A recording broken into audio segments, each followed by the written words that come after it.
Universal Prayers, page 94, top of that page. This sloka is from Bhagavatam. Bhagavata Mahapuranam is the most important of the 18 Puranas. 18 major Puranas are there, and a large number of smaller Puranas are there.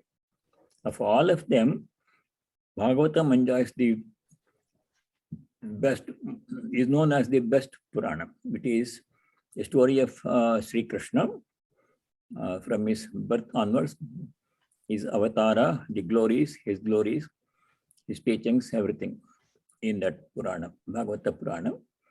So this is the shloka.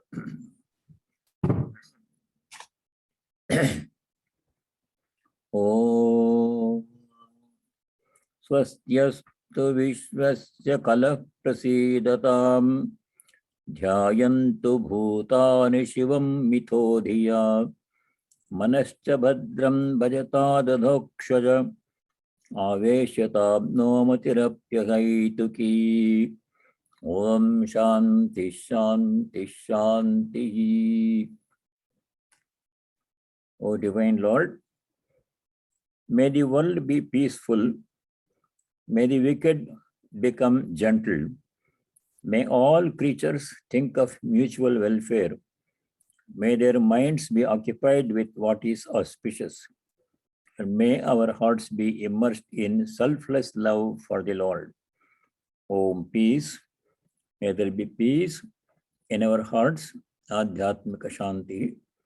May there be peace and harmony amongst all beings. Adibhautika Shanti. And may there be peace everywhere in nature. Adi Daivika Shanti. This prayer, seeking peace everywhere and goodwill among people, is very, very timely and important at this time when there is so much turmoil going on in this world. So when we pray, we create positive vibrations. The vibrations are not very strong in individual cases. But if a great Mahatma says the same prayer, the effect will be million times greater. In our case, it will have impact, not as much impact as if Sri Ramakrishna prayed or Bhagavan Ramana Maharshi prayed, it will change the world. But we pray in our own humble way, contributing to the balance of dharma in this world. So that is a nice prayer, to be nice to chant such prayer as much as possible, whenever possible. Now,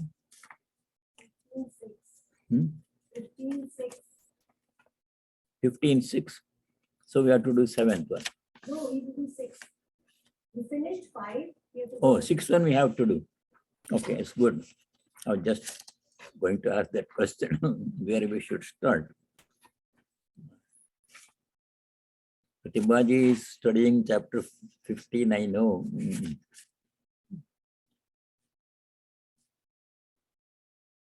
Okay, sloka number 5. In the previous sloka, number 4, Bhagavan Sri Krishna said that we have to look for the goal of life. This world where we live, present life, is not the goal. It is just a journey, transition. In this world, for a short period, only a part of our journey. The destination, the goal of journey is God. We should not stay here permanently. We have to keep on moving. This is not our true place. We are passing through it because we have karma to be worked out, desires, etc. This is not where we belong. We belong to the supreme abode, Param Dhaman. Bhagavan is the abode.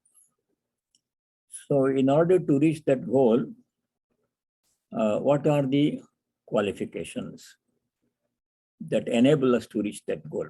Those 5, 6 qualifications are mentioned in sloka number 5. Very important sloka. And then it has a practical instructions. Each one of these we should practice as much as possible, at least some of them, if not all of them. So let us do sloka number 5.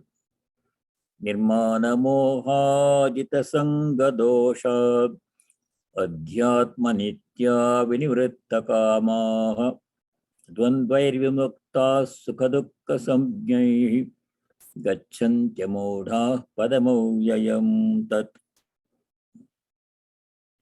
Here, the trick to understand a Sanskrit shloka like this is to locate first the finite verb. Where is the verb in this sentence?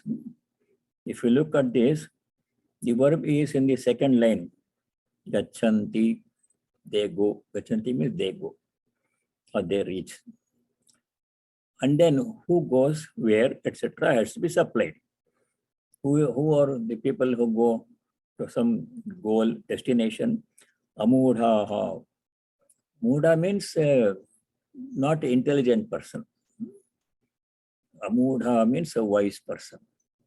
Mudha or Mugdha is somebody who is deluded. Thinking is not clear. Thinking is not straight. Mistaking one thing for the other. Such people cannot reach the goal. Mind has to be clear. Thinking has to be clear. Sattvik buddhi. Later you will study in the later chapters. 3 kinds of buddhi are. Buddhi means thinking power, intelligence. 3 kinds are there. Sattvik, Rajasic, Tamasic. Tamasic buddhi, people who have Tamasic buddhi, they do all wrong things. Whatever should not be done, they do that one. Whatever should be done, then they don't do it. The Tamasic buddhi, we'll study that later in detail. Rajasic buddhi makes a person very active, hyperactive sometimes, too much activity, not knowing when to stop. And activity motivated by desire. If I do this, I will get that benefit, that thinking. Sometimes Rajasic people become angry also if their desire is not fulfilled. Sattvik buddhi is what we need. Sattvik buddhi is free, the buddhi, mind that is free from all impurities such as lust, anger, greed, kama, krodha, lobha, etc. A buddhi that is always calm and peaceful. And the intellect that always makes the right decision. They don't make wrong choices in life. Tamasic, Rajasic people sometimes make wrong choices and they, you know what happens? Suffering will come. But Sattvik people will not do that. Always thinking straight. That buddhi is necessary. Amudha means a person who is Sattvik buddhi.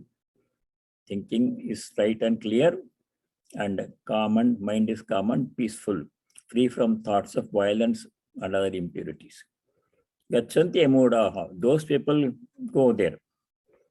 Now, where do they go? What's the destination? Tat avyayam padam. Second line, last 3 words. Tat avyayam padam. That supreme, imperishable goal. Padam means goal or destination. And that destination is permanent. Avyayam. You don't have to go anywhere from there. Once you reach there, that's your place, you stay there in the abode of God. From there, there is no need to go anywhere else. Supreme goal. Tadavyayam padam amudaha gachanti. That is the main class. Now, what are the qualities to be an amudha, wise person? What are signs of wisdom? Those are explained in the remaining part of the shloka. Nirmana moha. Mana means respect. Moha means delusion. Free from desire for respect. Nirmana. In the 13th chapter, there were 5 slokas, 7 to 11. Now, it's an interesting fact.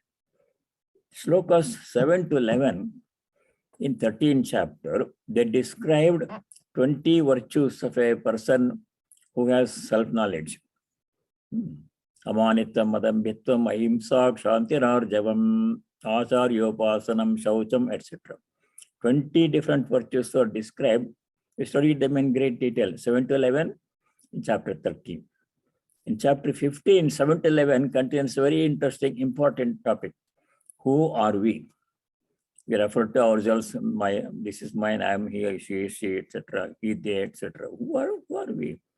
Sri Krishna answered that question in 5 slokas, 7 to 11 in 15th chapter. We are none other than himself. E Mamaivamsho Jivaloke Jiva Bhotas Sanatanaha, 7th verse in this chapter. We'll study that. Mamaiva Amsha, a part of me, Bhagavan says, Jiva Bhotas, Jivaloke Jiva Bhotas Sanatana has become all the individuals in this world. Part means whole being. There is no part for God. God is pure consciousness, cannot be divided into parts, just any more than space can be divided into parts. It appears to be separate in different beings, that's all, but only one. We'll come to that one. Nirmana Moha means those who don't have delusion, Moha, clear thinking. Nirmana means don't expect any respect from other people. Some people have this self-image, I'm better than others, which people should respect me. They have that feeling, otherwise they'll be disappointed. If they come to the room, everybody should stand up and show respect. It remains standing until they sit down. We don't expect such thing. We are just like anybody else. Sri Ramakrishna said, I'm a servant of dasasya dasaha. Servants, devotees, servant. That's how humble he was. When he went to Surendra Mitra's home one day in Calcutta, Surendra Mitra, the host, had made a very special asana for him with all the cylindrical long bolsters and special seat, everything. And the host asked Sri Ramakrishna to sit down on that special asana. He refused. Sri Ramakrishna said, no, put this, I won't want all this special treatment. I'm like everybody else. And then he didn't sit on that special asana. Then he said something very interesting. This is on page 210 in the Gospel of Sri Ramakrishna. When you have time, you refer to that one. Page 210 in Gospel English edition. There, Bhagavan Sri Ramakrishna says, I am a speck of the dust of the devotees' feet. These are his words. No special respect, no special treatment for me. I am a speck of the dust of the devotees' feet. Pada Rena, Charana, Dhuli Rena. Dhuli means dust. Pada Dhuli Rena means a particle. That's how humble he was. So, Nirmana means we should be humble. Devotees of God should be not seeking praise and importance. No, just like everybody else or even ordinary. No special claim for respect or anything. Nirmana Moha. This is one of the qualities for those who want to reach the supreme abode, Avyayam Padam. If you want to reach God's abode, we should be humble. And our clear thinking must be clear. Nirmana Moha. Second one, Jita Sangha Dosha. Sangha means attachment. The whole Gita summary is practice detachment. Everywhere it comes. Jita Sangha Dosha. Jita means one who has conquered the defect of attachment. Dosha means defect. Jita Sangha Dosha means defect of attachment. Jita means one who has conquered. So a devotee should have conquered the defect of attachment. That means should be practice detachment. How to practice detachment has come before, will come again. We are attached to everything. Attached to the place where we live, the things that we have, property, attached to the people in our lives, attached to the work that we do, attached to the body, mind, everything. The world is a very sticky place. You get attached to everything. No, that practice of detachment should be done every day. How to practice detachment? It has come many times. Let us review quickly. In regard to property, easy to overcome attachment. You can mentally say, all this property I have, if somebody has a house and a car and money in the bank and other things, property he has. This person, devotee, should mentally become detached by saying that all this belongs to God. Now, I am not the owner. They are in my name. House is in my name, car is in my name, money is in my name. But he is the true owner. Then what am I? I am only a temporary manager, custodian, caretaker. It's his property. I'm taking care of that. Therefore, I should take care of them carefully. If somebody entrusts his property to you to take care of it, then you should be very careful. If my own property lost, I don't mind. If somebody else's property given to me for taking care of, if I lose it, then I'll be in problem. You have to return it to him sometime.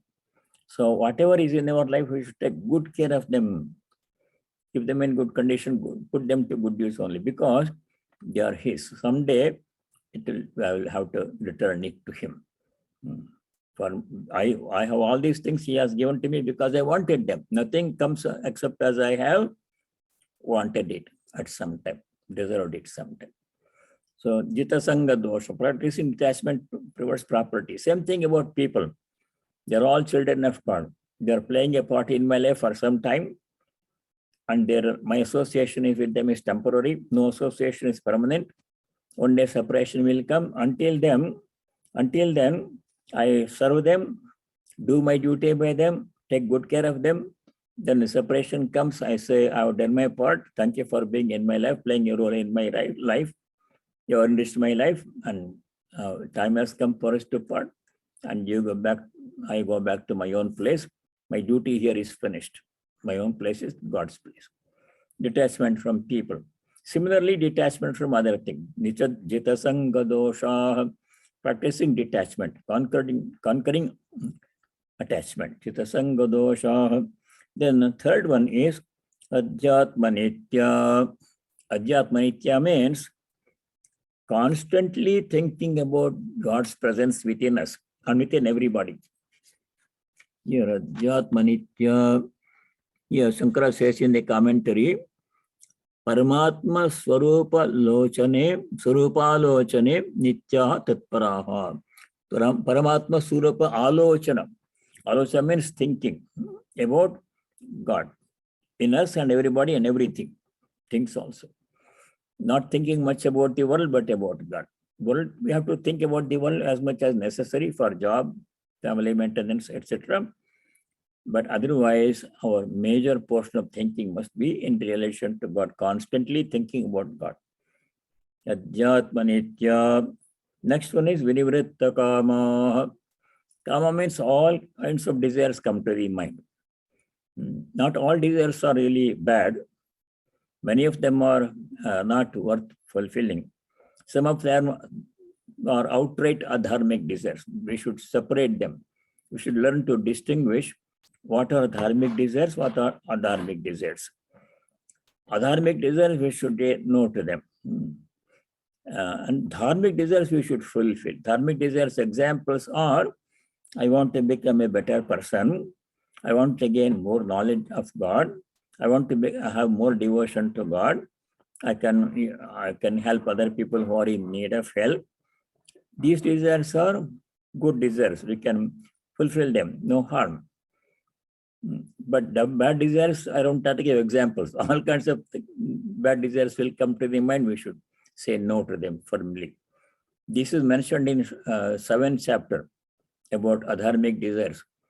There Bhagavan Sri Krishna says, 7th chapter, 2nd line, Dharma viruddho bhuteshu kamosmi bharatarshava. O Arjuna, Dharma aviruddha kamaha. Aviruddha means not opposed. Virodha means opposed. Some desire that is not opposed to dharma. Dharma viruddha kamosmi. That is okay. We can fulfill them. But adharmic desires, no, absolutely no. Firmly we should say no. That is to be done. Vinivritta kama. Then, what are adharmic desires? They are mentioned in one sloka some of them are mentioned in one sloka in Chaitanya Mahaprabhu's Shikshashtakam. So we should ask God for what? We should not ask We should know what we should not ask from God, what we should ask from God. Those are mentioned by Swami Chaitanya Mahaprabhu in his famous hymn Chikshashtakam. There Chaitanya Mahaprabhu says, Na dhanam, na janam, na sundarim, kavita ma jagadisha kamaye na kamaye. O Lord of the universe, Jagadisha, na dhanam kamaye. I don't want wealth. Money necessary for maintenance we need. He will provide. Yes, assured, he will provide what we need. But beyond that, out of greed, I don't want to accumulate more money. It will only bring additional headache and serve as an obstruction to God realization. Necessities, yes, we need to fulfill. Na dhanam, na janam. Janam means people. It can be understood as followers, disciples, or progeny, children, grandchildren. I don't want any of these things. Na sundarim kamayu. This was addressed to men, as most of the instructions are in Vedanta books, but applies to women also. People seek a beautiful spouse. When two people want to fall in love, mostly it is external beauty, which is temporary. After some time, youth passes away, beauty will not be there. Then that attraction will go away, infatuation will go away. That should not be the case. External beauty is not real beauty, inner beauty. Person must be pure, loving, caring, giving person. Such a person will enrich our lives. Other people may or may not, they may even create trouble. So we don't want that. So those are adharmic desires, jana, sundari, etc. Kavita means ability to write poetry, etc. They will go away after some time. Vinivritta kama, those who have overcome, free from desires which are adharmic desires. Dharmic desires we should pursue. Desire to know God, we should never give up that desire until we reach God. The next one is Dvandvai Vimuktaha. Dvandva means pairs of opposite. Our life, our mind always goes between two extremes. Sometimes you are very happy, sometimes you are very unhappy. In between, we go through all the shades of happiness and unhappiness. Happiness and unhappiness, pain and pleasure. Sometimes we gain something, profit, we were very happy. Sometimes we lose something and we are very unhappy. All these things. Our mind is not steady in the middle. No matter what happens, I'm going to be steady. That is a quality of devotee. But instead of that, every small thing upsets us and we are going traveling between two extremes. Dvandva. These dvandvas are, what kind of dvandvas are there? Sukha dukkha samjnai, sukha dukkha. One extreme very happy, something happens, jump up and down, exultation, celebration. Next moment, someday something bad happens, so depression, anger, bitterness. No, we should remain calm, no matter good happens or bad happens. This quality of equanimity under all circumstances, it comes throughout the Gita. One place is chapter 5, shloka 20. There a devotee should remain calm no matter what happens. Somebody blames, somebody praises, something good happens, something bad happens. A devotee should remain calm. That is the quality of a devotee, seeker of God. There it says 5:20, na prahrushyet priyam prapya nodvijayet prapya cha priyam sthira buddhirasam mudho brahmavid brahmani sthitaha. It helps to memorize some of the shlokas because these thoughts will come. When we memorize the shlokas, when something happens, then we remember the shloka. Oh, Gita says, Krishna says, we should not become too much upset. Something bad happens. We should not become too much exalted. When something good happens, let me remain calm. That thought will help. That is vimuktaha dvandvaihi, freed from dvandva, pairs of opposites. Sukha dukkha samjnai, opposites means sukha and dukkha, not oscillating too much, but remaining calm in the mean position as much as possible. Some small variation in amplitude is okay. Sometimes you become a little upset, sometimes you become a little happy. That's within this little limited amplitude, variation is okay. We can't be perfect.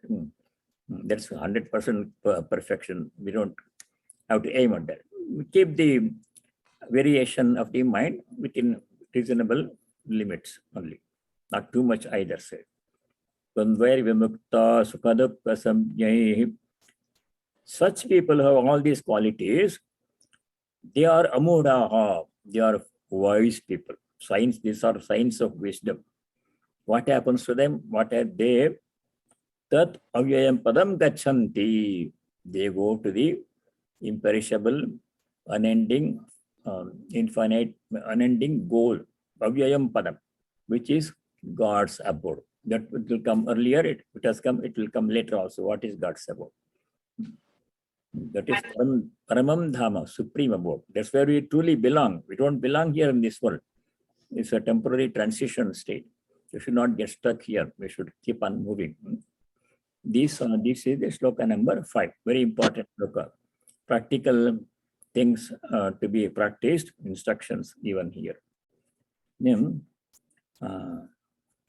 you go to sloka number 7. 7 to 11, that set of 5 slokas are, 6 is still there. We're not 7. You get to go to 7. Sloka number 6. The description of the supreme goal. Which is the goal we are talking about? Where do we go? What kind of place is that? Being described here in sloka number 6. Natadbhasayate suryo na shashanko na pavakaha yadgatva na nivartante taddhama paramam mama. Description of the supreme goal, our destination. This world is not, this life is not our goal, destination. It's a passing state. Tat means that supreme goal. Na tat is hidden here. Tad bhasayate. Suryaha na tad bhasayate. Sun cannot eliminate it. It means God. God is the source of all illumination. From God comes the power of everything to function. Even the sun functions by the power of God. All of us function by the power of God. Every atom functions by the power of God. Every cell functions by the power of God. He is the source of all power. And there is no other higher powers to make it visible. Sun itself draws its power from God. Sun cannot illumine its source. So sun is only a secondary source of light, source of secondary light. God is source of all light. The Parama Purusha. Natad bhasayate suryo na shashankaha. Shashanka means moon. White moon is called shashanka because shasha means the rabbit. From our perspective from Earth, it appears that there's a rabbit in the moon. There's no such rabbit or anything there. So we see some figure like a rabbit. This moon is called Shashanka. Na Shashankaha na bhasayate, tad na bhasayate. Moon cannot eliminate God because moon gets his power to eliminate other things from God. Na pavakaha. Pavaka means fire. Fire gets his power to burn everything from God. God is a source of all power. So fire cannot eliminate God.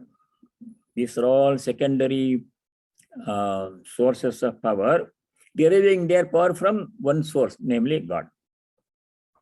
Yadgatva danivartante. Yadgatva, by reaching where? That abode, which sun cannot eliminate, moon cannot eliminate, fire cannot eliminate. That abode, supreme abode, padam gatva. If we go there, when we reach there, nanivartante, we don't come back to this world of limitations and ignorance. Right now, we think this is the best place to be. Well, because we don't know anything else. But when we get to the supreme abode, we look back, why did I waste my time there? Whole life went doing this and that, suffering, enjoying, crying, laughing. I waste of time. I don't want to go back there again. Who wants to come back?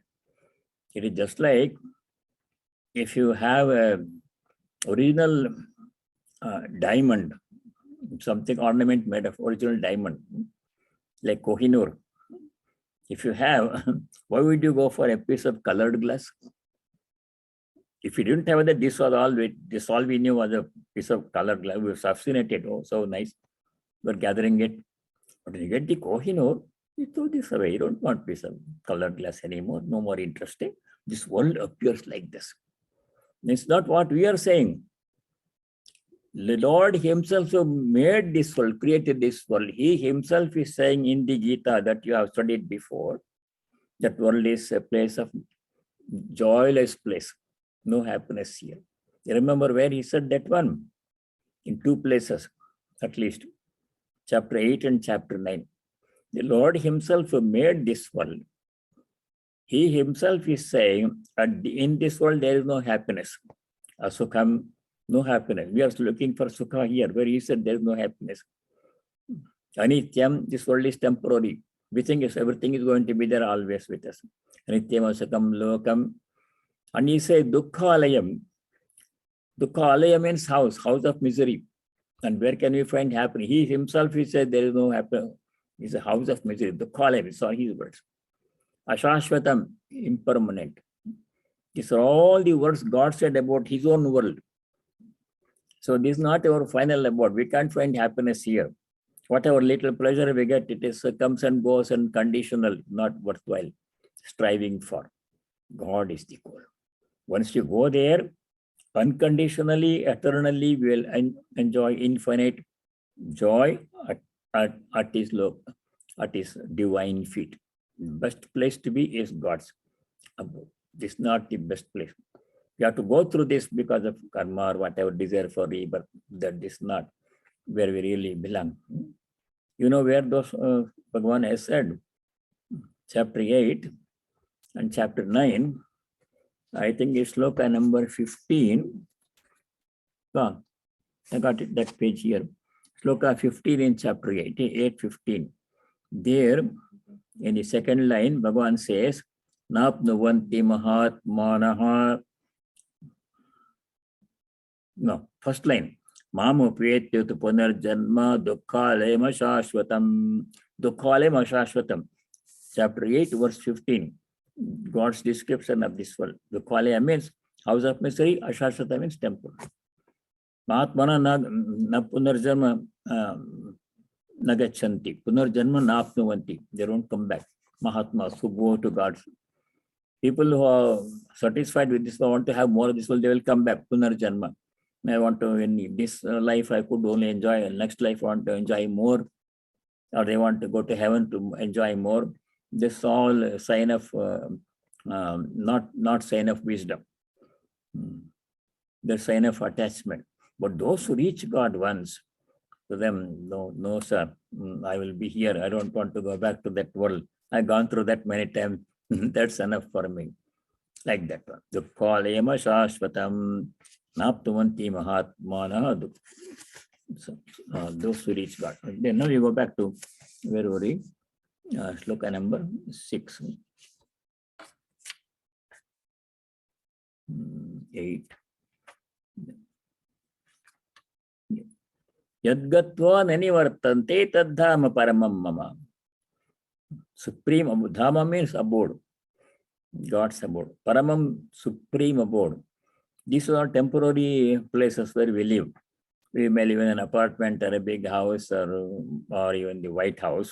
Some people, that's not permanent, only 4 years.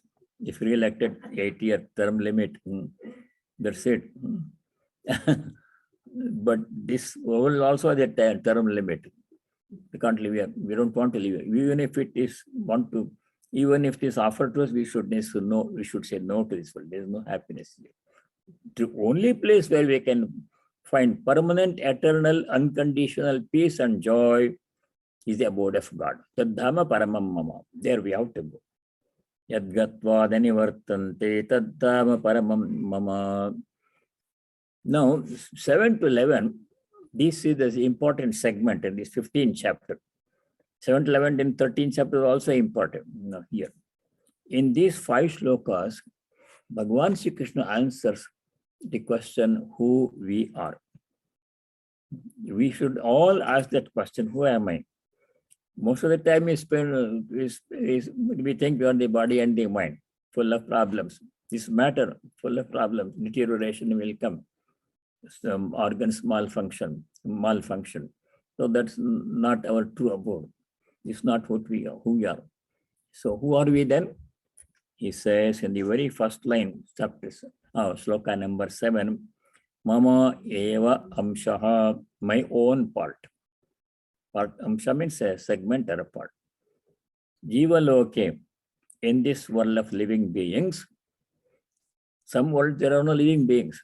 In other planets in the solar system, if you go to Mars and Jupiter and Saturn, Neptune, Uranus, Pluto, life is not possible, so cold there.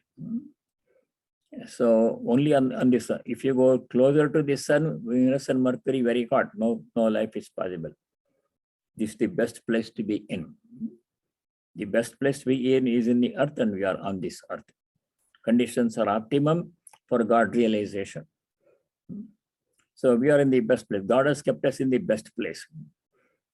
So what we should do, we should understand what is our goal and who we are. Where are we supposed to go? He says, Mama eva amshaha, my own part. Jiva loke, in this world of living beings, Jiva bhuta sanatanaha, has become the Jiva. We are all individual Jivas. Even animals also Jivas, but they don't have that awareness of being a Jiva. They live by instinct. Nothing happens in animal life. Total waste of time. Karma has to be worked out. That's all.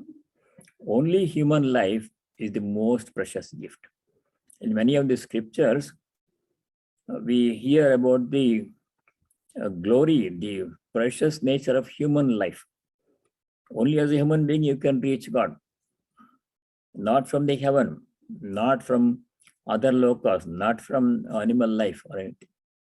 There are only 2 or 3 examples where animals reach God directly without going through human life. Those are exceptions, not the rule. You remember 2 of them. I remember 2 of them.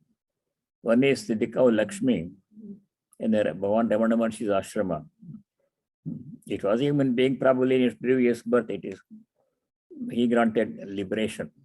How many cow Lakshmis? Only 1.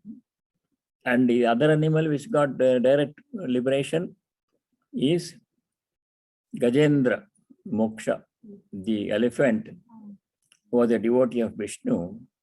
He was caught by a crocodile, and the crocodile was pulling the elephant into water. Then elephant would die. So at that time, when the crocodile was pulling the leg of the elephant, pulling towards water, the Gajendra, the king of all the elephants, he praised to Lord Vishnu. Oh Lord, I'm in deep trouble, and you have to save me now. Total surrender to the will of God. All self-effort has failed. There's nothing that elephant can do. No. Similar to Draupadi's prayer in the Mahabharata. All other ashrayas failed. The husbands didn't come to help. No one came to. Bhishma didn't come to help. Drona didn't come. They're all watching and keeping quiet. And sometimes I read that, it makes me so angry also. Why are these people keeping quiet when something like that is being done? Bhishma, Drona, wise people, Pandava husbands. Anyway, that's a part of story. She prays. Ramayana also, didn't so many of the monkeys and the bear and all of them get liberation? Because Rama touched them. They all got liberation. Anyone who's died.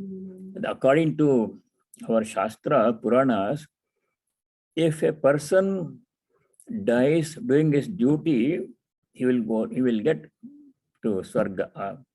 Kshatriyas living and dying on the battlefield, they go to Swarga. Like that. So anyone doing our duty, if you leave the body, that is the best time to leave the body. So here, total Sharanagati. Jiva Bhota Sanatanaha. But we are going ahead. Yeah, 7th loka. Namai Vamsho Jiva Loke Jiva Bhota Sanatanaha. What I was saying was animals cannot reach God. Only 2 exceptions, Gajendra and that cow Lakshmi, but ordinarily only human beings can actually think about God, reach God. So that Jiva Loka means we are born in this world of human beings. That means we are in the best place from where we can reach God. If you are born in some other species, nothing can be done, only working out prarabdha karma, spending time. When you see the animals, they are just spending their time working out their karma for a certain duration of time. No progress can be made in animal life. So human beings are specially gifted. This human birth is a special gift.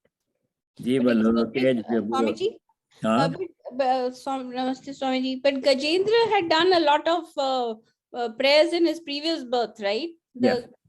That's why he got that helped him. Right. What happened was, they probably were all human beings before, those called Lakshmi and Gajendra.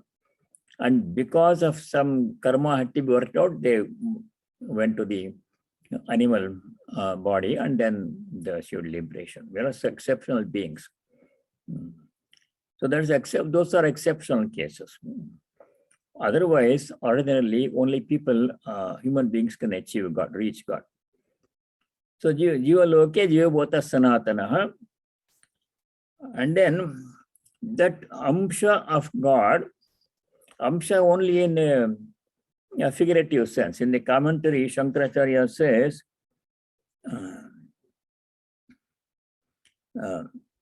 Supreme Self Narayana, a part, a limb, has become a Jiva in the world of living being. This Jiva is well known as eternal agent or experiencer. This Amsha should not be taken literally. He says, here in the commentary, the portion or part is only imagined as such due to limitations imposed by nescience. Nescience means ignorance. Out of ignorance in your mind right now, we are thinking that God has a part of God has become me. There is no such part. Whole God is within me. God cannot be divided into parts. He does not divide himself into one part in me, one part in you, one part in other, like that one. That is not the idea. Idea is his entire presence within us, but you're only experiencing a part of it from our perspective. Really, he is there in all of us, in totality. The seed is a tree, but every seed is a tree, but it's a part of, it's so small that we see it as an ansh only, right? That's why it appears like this to us. Really, there is no division. He is present in all in the same way. That came in the 13th chapter. Samam sarveshu bhuteshu. Samam is equally in the same way. Sarveshu bhuteshu tishtantam parameshwaram, 1327. This how it appears to us. If I always give the example of a space in the cup. To me, it appears that the space in the cup is separate from space in this cup. Two cups are there. But actually, all space is only one continuum. It cannot be divided into parts. To us, it appears that this space is different, that space is different, the other place is different, space is different. No, only one continuum space. So God's presence cannot be divided. He says in 1327, he said, Samam sarveshu bhuteshu tishtantam parameshwaram. And all the beings is present in the same way. Not more in less, in some, not less in some. But is not equally visible in all beings to the same extent. Those whose minds are purified, in their personality, we can see God's presence more. These are Mahatmas, holy people. Those whose minds are not cultivated or not pure, in them God's presence is there but not visible. That person is not aware and we cannot see God's presence. His presence is given unconditional, seminal. How is he present here in our bodies? Explain. Maharaj, can I ask you a question? So God is present in the same way in everyone, in every being, but it is manifested differently according to the person's capacity or the, Right. Yeah. But everybody has the capacity to manifest fully God's presence by purifying their mind. People can do that one. okay. By any kind of sadhana, bhakti yoga or karma yoga or whatever, you can become free from all impurities in our personality, kama, krodha, etc. And then we can experience God's presence fully. Others can also feel God's presence in us. Holy people can do that one, have done that one. So again and again, Sri Ramakrishna says, seek holy company. Why? Because a holy person is one who, he or she has purified the mind and is experiencing God's presence completely. And is displaying his, other people can also see God's presence in that person.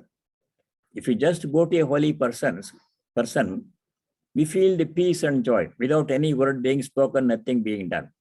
No lecture, no class. Simply his presence, the ambience in that person's vicinity is such that we feel the purity and joy and peace. If you just have to go there nearby, that is all.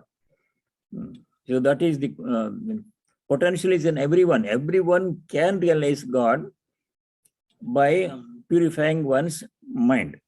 All spiritual practices are meant to purify the mind, remove the impurities, kama, krodha, etc. from our mind. Then the presence of God, which is already there, will become visible, manifest. God does not come at that time when we reach God. He is already there presently, inherently. If God is absent now, and his presence has to be acquired by doing some sadhana, then that presence is not permanent. Anything that is not always there is not impermanent, go away. Anything that is acquired, not present now, that will also go away, beginning and then end. Anything which has a beginning has an end also. But God's presence is always there. No beginning, no end. Anadi, madhya, anta. Adi, madhya, anta, no. The inherently is present even now. Only we are not aware of his presence because our mind is covering, ignorance in our mind is covering God's presence. That came in the earlier chapter. Ajnanena vartam jnanam tena muhyanti jantavaha. Jnanam ajnanena avratam. Knowledge of God present within us, he is covered by ajnana, ignorance. That's why people become deluded. Tena jantavaha muhyanti. But it's a temporary problem.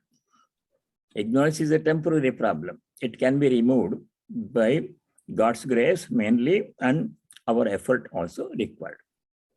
Once that is done, God's presence becomes visible, we experience it in us and everybody else. That is, we call that realization.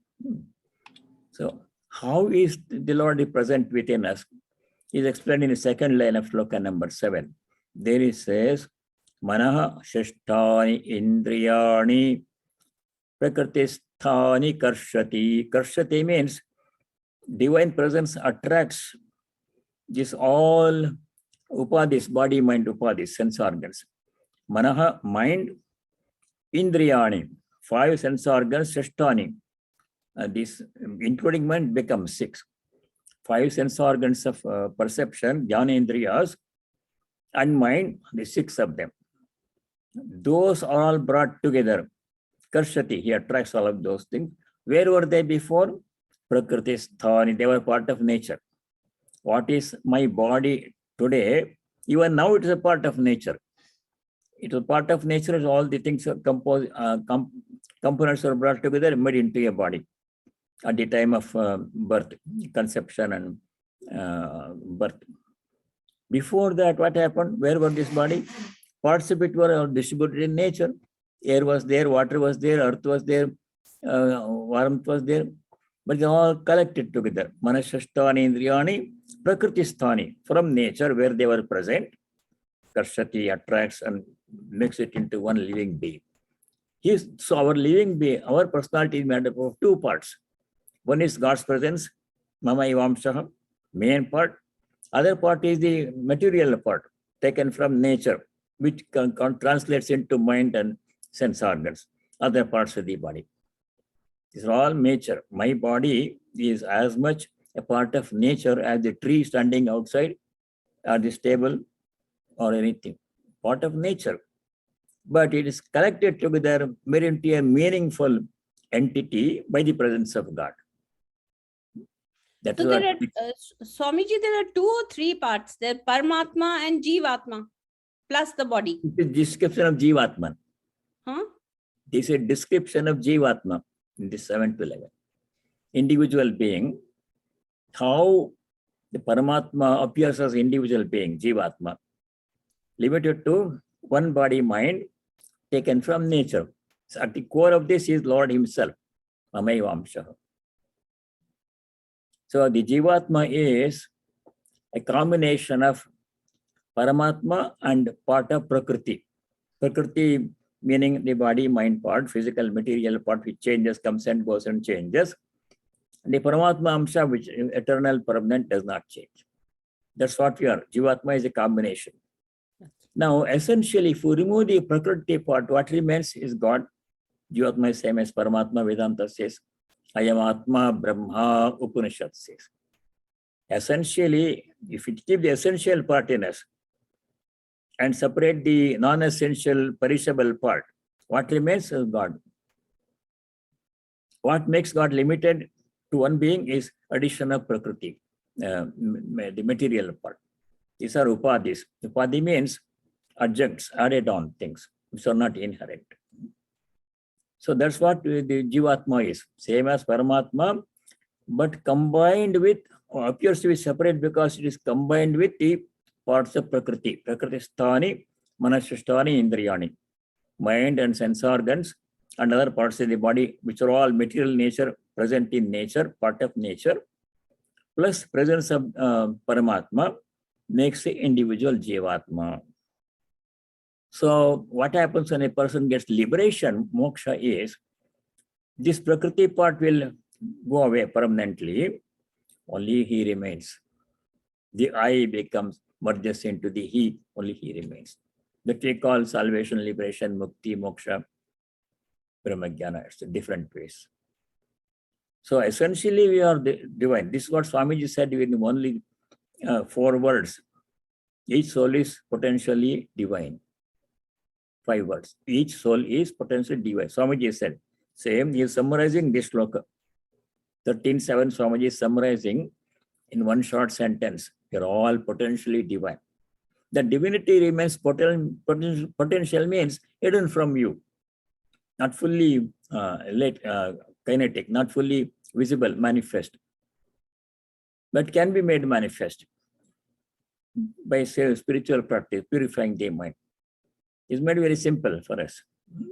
We are all he, himself, but not as body mind, as the divine presence within us. He is there within us. His presence only makes us do things, able to do things. I am able to speak and do things. Good or bad people do good or bad things. Only as powered by, made possible by the divine power present in each being. Trees also have the same divine presence. Trees grow and bear fruit because of divine presence in the trees, but it's not as clearly manifest in them as it is in human beings. Sri Ramakrishna said in the Gospel, God's presence is most clearly manifest in human beings. Other beings is present, but not because of their hardware limitations, nature of the body, they cannot manifest God. Trees cannot speak and move about and do scriptures and meditation. People can do. So that special ability is given to us. That is why human birth is extolled. The greatest gift that we already have received from God is human birth, Manushyatvam.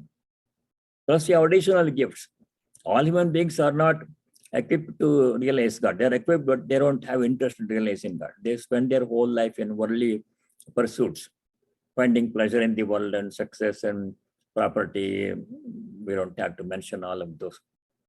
But a few of us, a few of the people have been given the additional gift of mumukshutvam. We have the desire to know God, desire for moksha. Everybody does not have. Many people want to go to heaven to enjoy. But moksha, liberation from birth and death and only reaching God, not many people want. So that has been given to us. Second very precious gift. The third thing that we need to realize God is holy company, because holy company inspires us. The people with whom we associate, they shape our personality. If I associate myself with all kinds of people, then all kinds of qualities will come to me. If I associate myself with a holy person, then their holiness will come to me. That is, they have realized God, and I will also be able to realize God with their. The company is like that one. Unfailingly effective. Holy company, unfailing, never fails to produce effect of purifying us. Narada says in the Bhakti Sutras, Amogaha, Matsangastu Durlabaha, Agamya Amoghascha. Three things he talks about holy company. Narada in Bhakti Sutra. Holy company is Matsangastu Durlabaha, difficult to get. Everybody cannot have access to holy company. They can have, but they are not interested. How many people come to Vedanta Center on a Sunday morning? 60, 70 people will come. Some will watch from home. That's all. How many people are there who could do that one? We don't get. It is okay as it is. It is okay. We're not complaining. Durlabaha, difficult to get. Even if it's available, they have no interest in getting it. And then secondly is Agamya. We can't understand how it functions. But third thing is Amoga. Amoga means unfailingly, infallible, unfailingly effective. And a holy company never failed to produce positive impact on our personalities.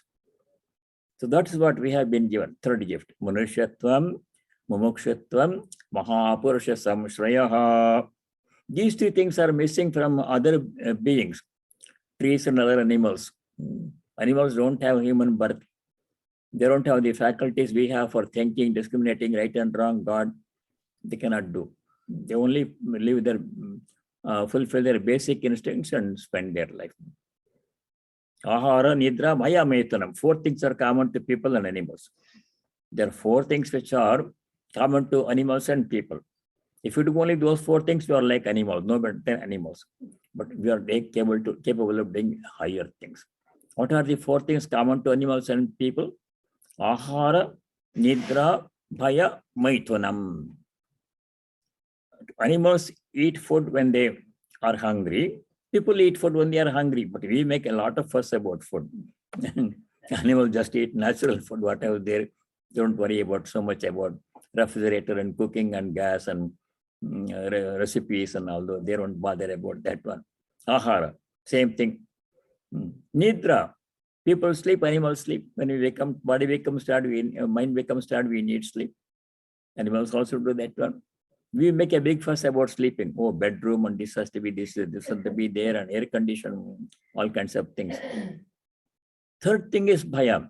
Bhaya means fear, self-protection instinct.